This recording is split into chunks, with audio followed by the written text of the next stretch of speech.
नमस्कार दोस्तों, मैं आकाश सूर्यवंशी आप सभी का हार्दिक स्वागत करता हूं आपके अपने YouTube channel E education let's crack exam.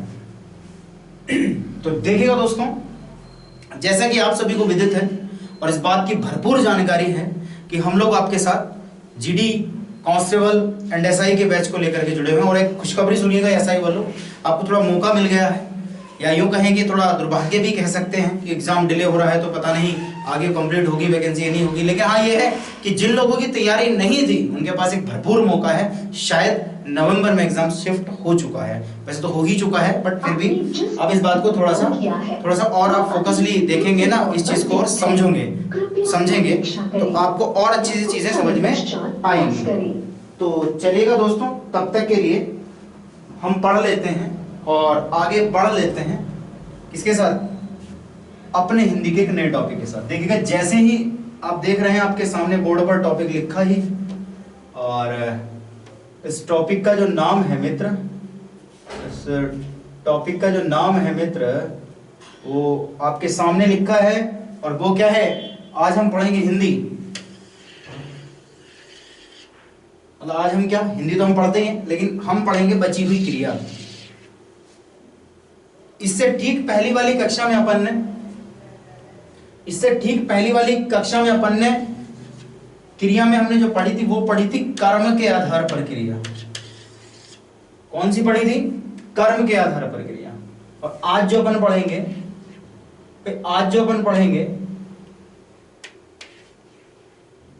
आज जो हम लोग पढ़ेंगे मेरे भाई, वो क्या पढ़ेंगे? क्रिया का ही दूसरा रूप पढ़ेंगे।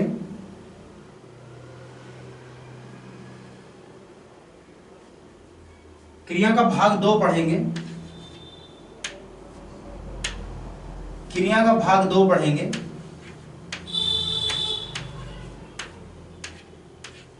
क्रिया हम लोग पढ़ेंगे और हमने क्रिया को 2 भागों में बांट कर देखा था। और वो दोनों चीजें क्या थी? एक तो थी कर्म के आधार पर क्रिया,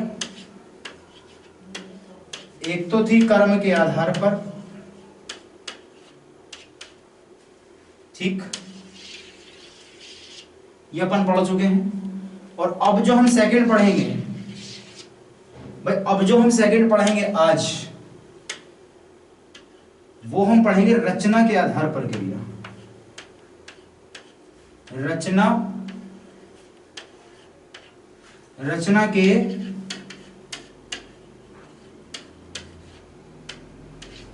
रचना के आधार पर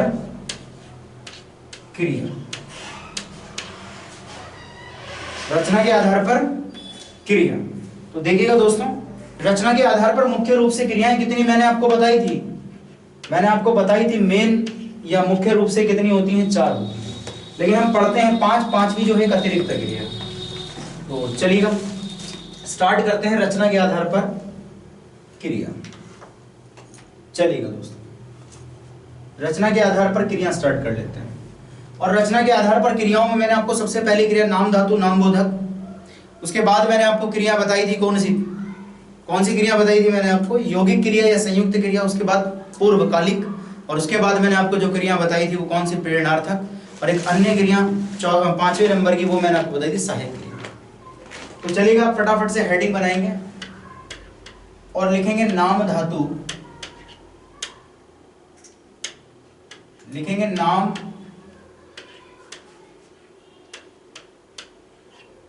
नाम धातु या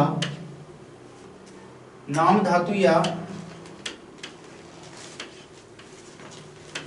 बोधक क्रिया। भाई नाम धातु या नाम बोधक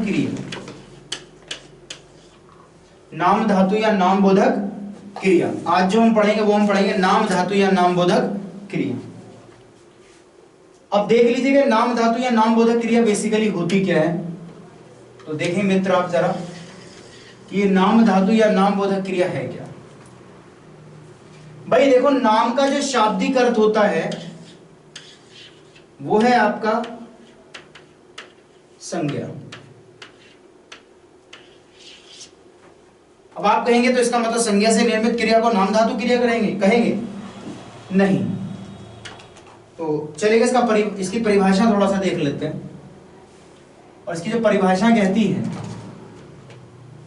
वो कहती है संज्ञा, सर्वनाम एवं विशेषण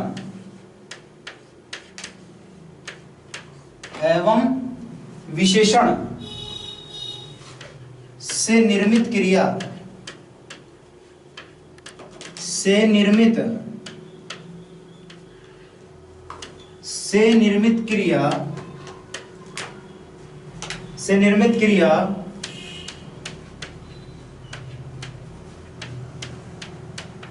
नाम धातु या नाम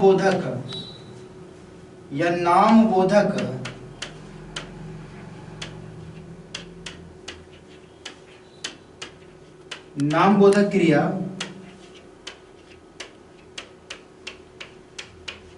कहलाती है। तो देख लीजिएगा भाई, संज्ञा सर्वनाम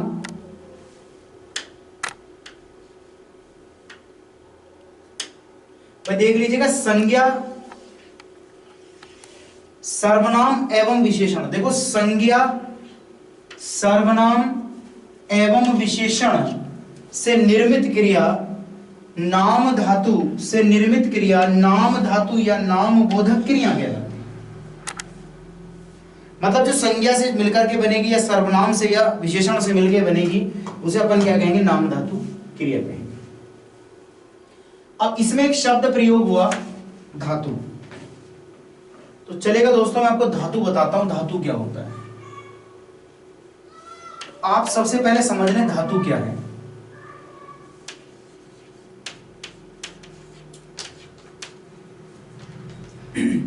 तो इसके बारे में आप समझ लें थोड़ा सा।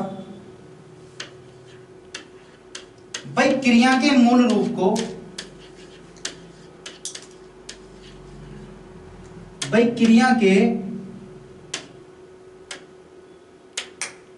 क्रिया के मूल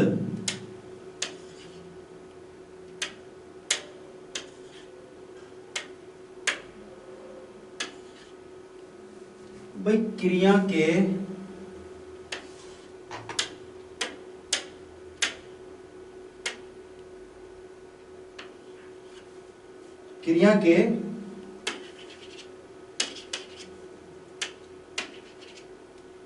बेटा एक सेकंड वेट,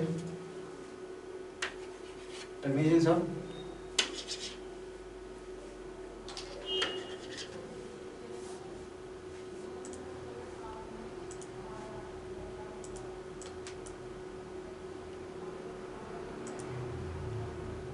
बेटा वेट।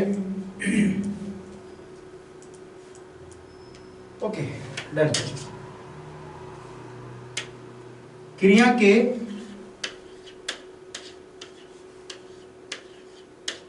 मूल रूप को धातु कहते हैं। धातु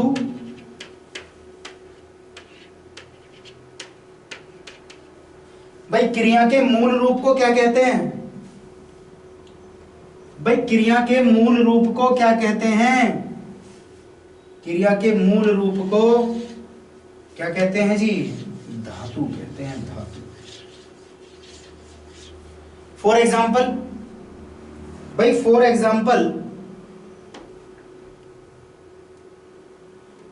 एग्जाम्पल जैसे मैं आपसे कह दूं, मैं आपके सामने एग्जाम्पल देता हूं आपको।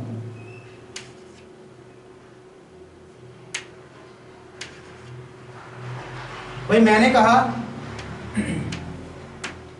पढ़ प्लस ना, मैंने बोला पढ़ प्लस आई, मैंने बोला पढ़ प्लस वाना,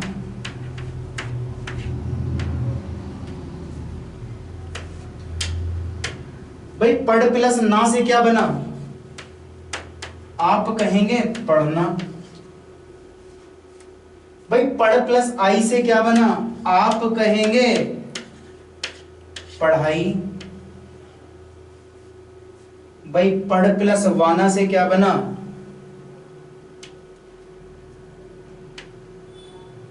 पढ़ प्लस वाना से क्या बना? पढ़वाना। तो आपने 3 एग्जाम्पल देखे। पहला क्या था? पढ़ प्लस ना बराबर पढ़ना, दूसरा पढ़ प्लस आई बराबर पढ़ाई, और तीसरा आपने देखा पढ़ प्लस वाना बराबर पढ़वाना। पढ़ प्लस वाना बराबर पढ़वाना। भाई अगर मैं आपसे कहूं ये जो क्रियाएं बन रही हैं ये किससे निर्मित हैं? तो आप कहेंगे कि जी पढ़ धातु से। किस धातु से? पढ़। यानी पढ़ में ना जोड़ा पढ़ना बना, पढ़ में आई जोड़ा पढ़ाई बना, पढ़ में वाना जोड़ा पढ़वाना बना। तो मतलब क्या है कि इन क्रियाओं के निर्माण के लिए हमें किसी एक मूल रूप की आवश्यकता पड़ी, किसी एक मूल शब्द की जरूरत पड़ी, और जिस मूल शब्द से ये बने हैं वह मूल शब्द ही आपका क्या कहलाता है? वह मूल शब्द ही आपका कहलाता है धातु। यानी पढ़ना शब्द में या पढ़ना क्रिया में धातु क्या है? पढ़। पढ़ाई में धातु पढ़, पढ़वाना में धातु पढ़। बात समझ गए? और यदि आप ये बात समझ गए हैं भाई ये बात समझ गए तो अब आप ये भी बात समझ जाओ कि क्रिया के मूल रूप को धातु कहते हैं। यानी जिससे क्रिया बनी होती है, जिस मूल शब्द से क्रिया बनी है उस मूल शब्द को हम क्या कहते हैं? धातु कहते हैं। बात क्लियर है जी? अब जब इस बात समझ गए तो थोड़ा सा और पीछे हटिएगा और देखिएगा। मैंने कहा कि संज्ञा सर्वनाम एवं विशेषण से निर्मित क्रिया नाम धातु या नाम बोधक। यानी संज्ञा सर्वनाम एवं क्रिया, संज्ञा सर्वनाम एवं विशेषण से निर्मित, यानी कोई भी क्रिया संज्ञा सर्वनाम विशेषण से जब बनेगी तो पक्की बात है जब वो क्रिया बनेगी तो किसी मूल शब्द से बनेगी, तो वह मूल शब्द ही नाम धातु या नाम बोधक क्रिया कहलाए। आई बात समझ? अब देखिएगा इसके बेहतर एग्जाम्पल। भाई मैंने कहा, उदाहरण के तौर पे समझिएगा,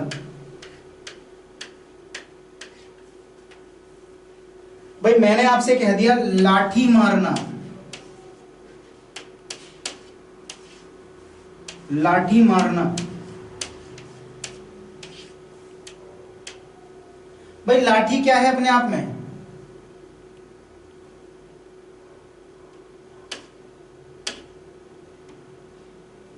भाई लाठी क्या है अपने आप में? मैंने कहा लाठी मारना। तो देखिएगा दोस्तों, लाठी क्या है अपने आप में? क्रिया है। और क्रिया कैसी है? द्रव्यवाचक क्रिया। द्रव्यवाचक क्रिया। क्योंकि जब हमने द्रव्यवाचक संज्ञा लाठी क्या है? द्रव्यवाचक संज्ञा। क्योंकि हमने जब संज्ञा पढ़ी थी और द्रव्यवाचक संज्ञा पढ़ी थी तो हमने पढ़ा था कि द्रव्यवाचक संज्ञा 3 चीजों से मिलकर बनी है, ठोस, द्रव और गैस। तो लाठी क्या है अपने आप में? ठोस है।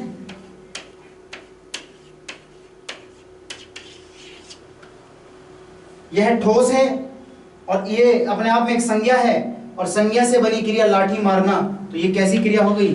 आपकी हो गई नाम धातु क्रिया। कैसी क्रिया? नाम धातु। भाई कैसी क्रिया हो गई? नाम धातु।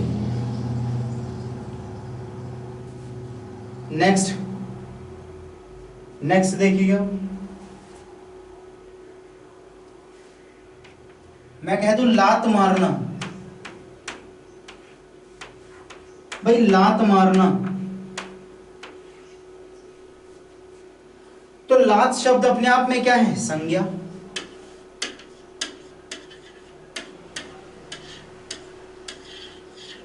और संज्ञा के साथ मारना बनकर के ये पूरी एक क्रिया बन गई। और संज्ञा से निर्मित क्रिया या सर्वनाम से या विशेषण से निर्मित क्रिया क्या कहलाती है? भैया नाम धातु क्रिया।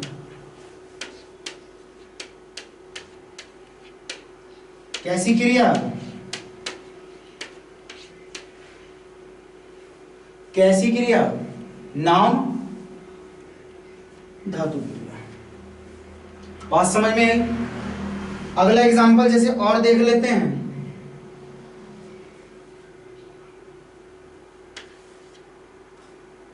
जैसे अपना,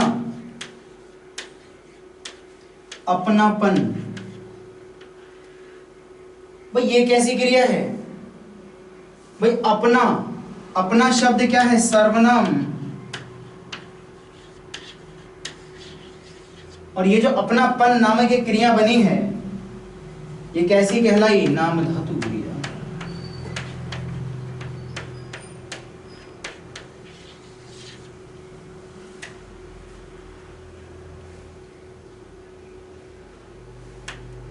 आगे एग्जांपल देखिएगा।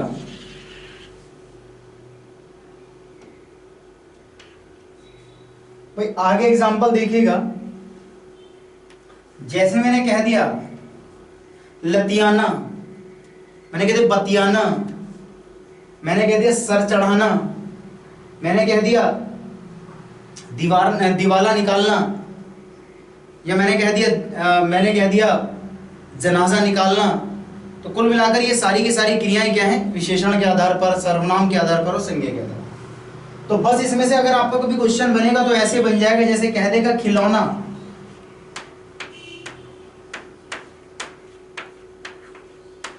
भाई खिलौना शब्द में धातु रूप बताओ। तो खिलौना शब्द का धातु रूप क्या है? इसका धातु रूप है खेल। बस ऐसा कोई आपसे क्वेश्चन पूछ लेगा। चलिएगा, इस बात को अगर मैं थोड़ा सा ऑप्शंस में इसको डिवाइड करूं आपके लिए, और मैं 4 ऑप्शन दे दूं। मैं पहला दे दूं खिल, भाई खिलौना शब्द का धातु रूप क्या? खिल। दूसरा है खेल,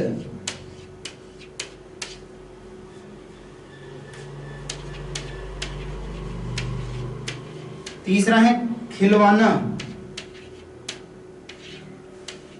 और नंबर 4 है खिल। और खिल के नीचे हलंत, ले के नीचे हलंत। तो ऐसी स्थिति में अगर मैं आपसे इसका आंसर पूछूं और कहूं कि सही चलेगा, इसका उत्तर बताएं, तो आप कहेंगे जी इसका आंसर होगा खेल, क्योंकि खेल से बना है खिलौना, खेल से बना है खिलवाड़, खेल से बना है खिलवाड़ और खिलौना। तो इनका धातु रूप आपसे पूछेगा। तो ये तो थी आपकी नाम बोधक या नाम धातु क्रिया।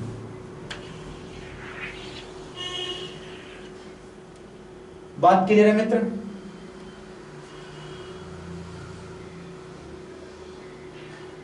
इसके बाद आप जो हेडिंग बनाएंगे, नाम धातु या नाम बोधक क्रिया के बाद जो हमने अगली क्रिया देखी थी वो कौन सी क्रिया थी? तो हेडिंग बनाएंगे आप यौगिक क्रिया।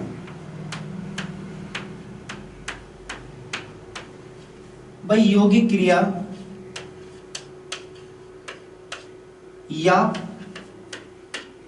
संयुक्त क्रिया, संयुक्त क्रिया।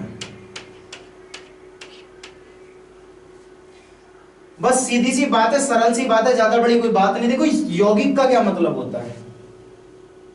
भाई यौगिक का सीधा सा मतलब है जो चीज योग से बनी हो, यानी ऐसी क्रिया जो किसी के योग से, यानी 2 शब्दों के योग से बनी क्रिया यौगिक क्रिया, या 2 शब्दों के संयुक्त होने से या 2 शब्दों के जुड़ने से बनी क्रिया संयुक्त क्रिया या फिर यौगिक क्रिया कहलाती है। दोनों एक ही नाम है, एक ही क्रिया के 2 नाम है अलग अलग, यौगिक क्रिया या फिर संयुक्त क्रिया। तो 2 अलग अलग शब्दों से मिलकर बनी क्रिया संयुक्त क्रिया या फिर यौगिक क्रिया कहलाती है। बहुत सरल सा कॉन्सेप्ट था इसका। तो चलिएगा इसी कॉन्सेप्ट पे थोड़ा सा वर्क कर लेते हैं। चलिए, उदाहरण के तौर पर अगर मैं बात करूं, जैसे मैंने कहा, मैंने बोला राजू, भाई राजू पेड़ से गिर पड़ा। तो दोस्तों एक बात बताओ आप मुझे, ये जो राजू पेड़ से गिर पड़ा, ये जो राजू पेड़ से गिर पड़ा नामक ये आपके सामने वाक्य लिखा है, इसमें क्रिया क्या है? इसमें क्रिया है गिर पड़ा। और ये अपने अर्थ को पूरा करने के लिए दोनों शब्द आपस में एक दूसरे के साथ क्या कर रहे हैं? क्या कर रहे हैं? एक दूसरे से सहभागिता निभा रहे हैं। मान लो मैं यहां से गिर को गायब कर दूं और मैं कहूं राजू पेड़ से पड़ा, कोई मीनिंग है? परफेक्ट मीनिंग नहीं। मैं कह दूं राजू पेड़ से गिर, पड़ा को हटा दूं, कोई परफेक्ट मीनिंग है? नहीं। इन दोनों शब्दों के आपस में मिलने से ही परफेक्ट मीनिंग निकल के आ रहा है, एक सार्थक, एक कहते हैं एक अर्थ निकल के आ रहा है। और उस अर्थ की पूर्ति करने के लिए या फिर उस क्रिया को क्रिया बनाने के लिए इन दोनों शब्दों ने अपनी क्या करा? एक महत्वपूर्ण भूमिका निभाई एक दूसरे के साथ परस्पर मिलकर के। तो इसीलिए गिर पड़ा नामक क्या है? ये अपने आप में संयुक्त क्रिया। भाई दो शब्दों से निर्मित क्रिया संयुक्त क्रिया। जैसे मैं अगला एग्जांपल कह दूं, वह दिल्ली, भाई वह दिल्ली चला गया, वह दिल्ली चला गया, वह दिल्ली चला गया। तो इसमें संयुक्त क्रिया क्या है मेरे भाई? चला गया। मैं कह दूं बच्चा रोने लगा,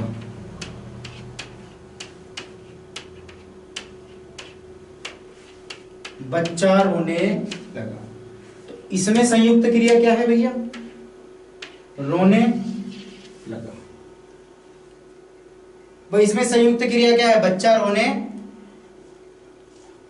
रोने लगा। बताओ बात समझ में आई या नहीं आई? मुझे इतना बताओ बस। तो मैं समझता हूं ये बात आपको बिल्कुल बेहतर समझ में आई। भाई नाम धातु नाम बोधक क्रिया, नाम धातु नाम बोधक में संज्ञा सर्वनाम विशेषण के साथ मिलकर के बनने वाली क्रिया नाम धातु नाम बोधक क्रिया कहलाती है। बाकी यौगिक क्रिया दो शब्दों के मेल से बनी क्रिया आपकी यौगिक क्रिया या फिर संयुक्त क्रिया कहलाती है। एग्जाम्पल के लिए राजू पेड़ से गिर पड़ा, वह दिल्ली चला गया, बच्चा रोने लगा, ये सब आपकी क्या है? संयुक्त। यहां तक की बात क्लियर है? सबको क्लियर है? तो मैं समझता हूं ये बात अगर आपको क्लियर है तो क्यों ना आगे बढ़ा जाए। अब आप नेक्स्ट हेडिंग डालेंगे और लिखेंगे पूर्वकालिक क्रिया।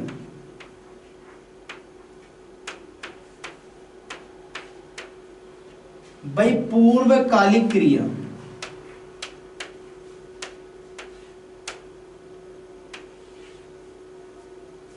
पूर्वकालिक क्रिया देखिएगा, पूर्व का मतलब होता है पहले,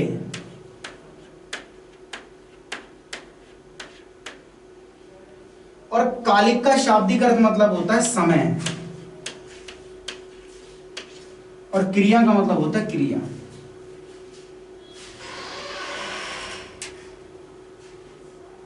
भाई ऐसी क्रिया जो समय के आधार पर पहले समाप्त हो चुकी हो, ध्यान से सुनना। भाई ऐसी क्रिया जो समय के आधार पर पहले समाप्त हो चुकी हो या जिसकी पहले समाप्त होने की संभावना हो, पूर्वकालिक क्रिया कहलाती है। दो बातें बोली मैंने, दो ही बातें बोली हैं भाई, मैंने दो बातें बोली हैं, दोनों बातें लिख देता हूं। पहली बात, पहले समाप्त हो चुकी हो,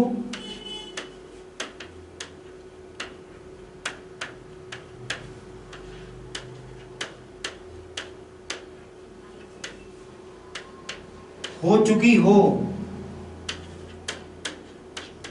और दूसरी बात मैंने आपको बोली कि पहले समाप्त होने की संभावना हो,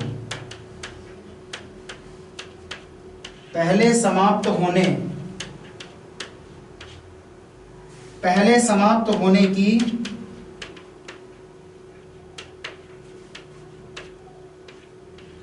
संभावना हो। दो ही पॉइंट आपको याद रखने हैं कि पहले समाप्त हो चुकी हो या फिर पहले समाप्त होने की संभावना हो। ऐसी क्रिया पूर्वकालिक क्रिया कहलाती है। उदाहरण देखो, दोनों के अलग अलग एग्जांपल्स देखेंगे आप। भाई पहला उदाहरण क्या है? मैंने बोला कि राजू, भाई राजू खाना, भाई मैंने पहला वाक्य मैंने क्या बोला? राजू खाना खाकर सो गया।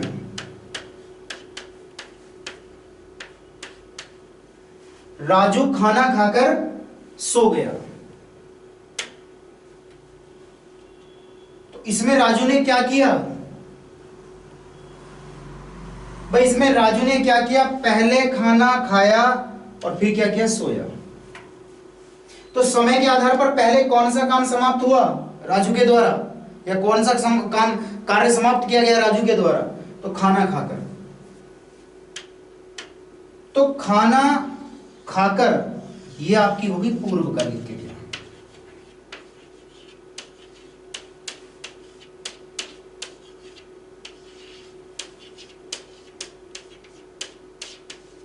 कौन सी क्रिया? पूर्वकालिक। पर ये वाला जो एग्जांपल था, ये वाला एग्जांपल था पहले कॉन्सेप्ट का, कि पहले समाप्त हो चुकी हो,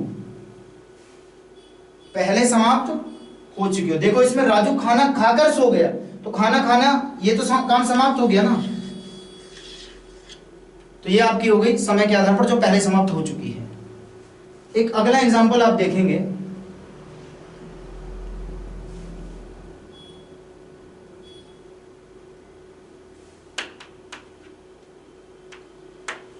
अगला एक एग्जांपल देखेंगे आप। मैंने बोला रमेश वहां जाकर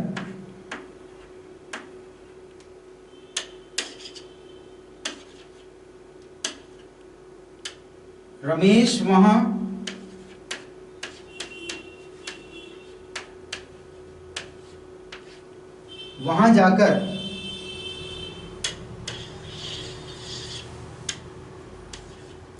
भाई रमेश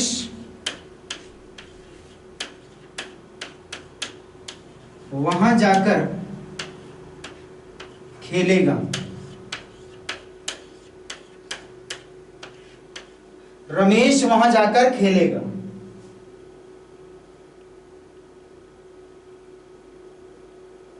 रमेश वहां जाकर खेलेगा। अब ये बताओ इस पूरे वाक्य में कौन सा काम पहले समाप्त हो चुका है? तो पढ़कर आपको इस बात का अंदाजा लग रहा है कि जिसमें तो कोई सा भी काम समाप्त नहीं हुआ।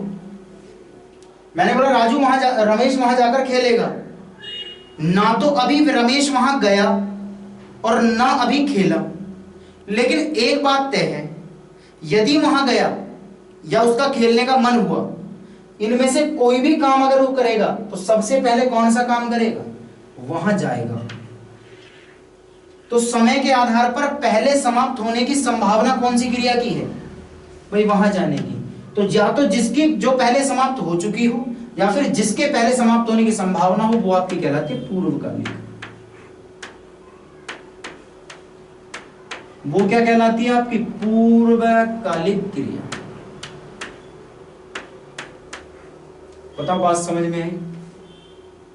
तो मैंने दो एग्जाम्पल आपको समझाए, और इन दोनों एग्जाम्पलों को समझाने मात्र से आपको ये चीज समझ में आ गई।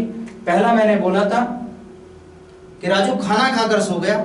खाना खाकर सो गया, एक काम उसने समाप्त किया और दूसरा कर रहा है। उसमें एक समाप्त हो चुका था, लेकिन इसमें रमेश वहां जाकर खेलेगा, ना तो वहां गया और ना भी खेला। लेकिन समय के आधार पर संभावना किसकी है पहले समाप्त होने की? वहां जाने की। मैं गिने चुने 2-3 एग्जाम्पल और देता हूं प्रैक्टिस के लिए, जिससे आपको और अंदाजा लगे। जो पीवाईक्यू में आए हुए और पूछे हुए प्रश्न हैं उनमें से, जैसे राहुल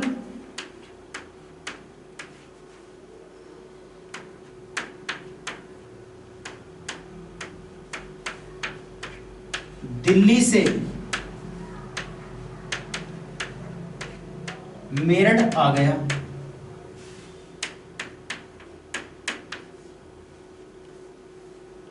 तो अब जल्दी बताइएगा इसमें पूर्वकालिक क्रिया कौन सी है, या फिर कौन सा काम पहले समाप्त हुआ? मैंने बोला राहुल दिल्ली से मेरठ आ गया। बताओ भाई, राहुल दिल्ली से मेरठ आ गया।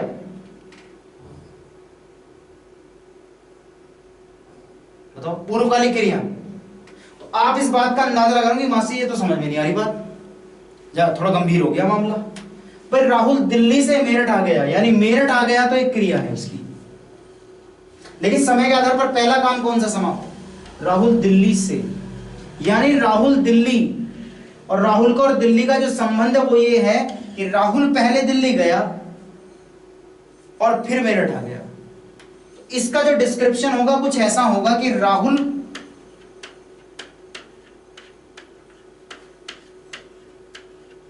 दिल्ली गया था, या राहुल दिल्ली गया परंतु वापस मेरठ आ गया।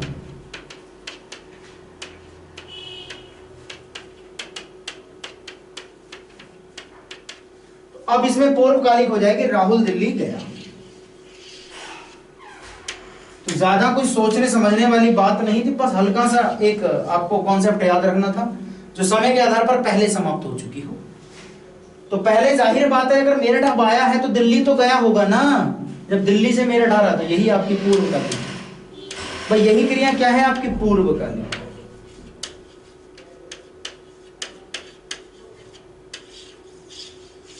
बताओ बात समझ में आई? चलेगा, बहुत मजेदार, उम्दा, जिंदाबाद। एक अगला एग्जांपल देखते हैं। मैंने कहा रोहन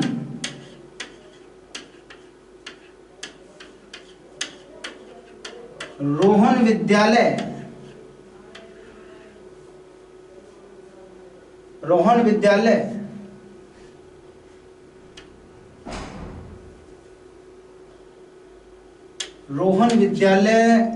रोहन विद्यालय से सीधा घर आया।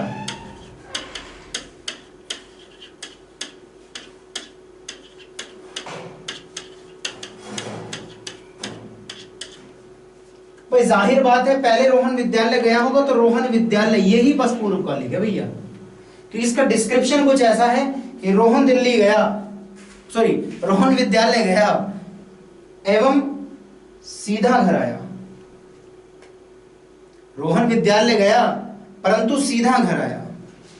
ठीक, तो रोहन पहले विद्यालय गया, यही आपकी पूर्वकालिक है।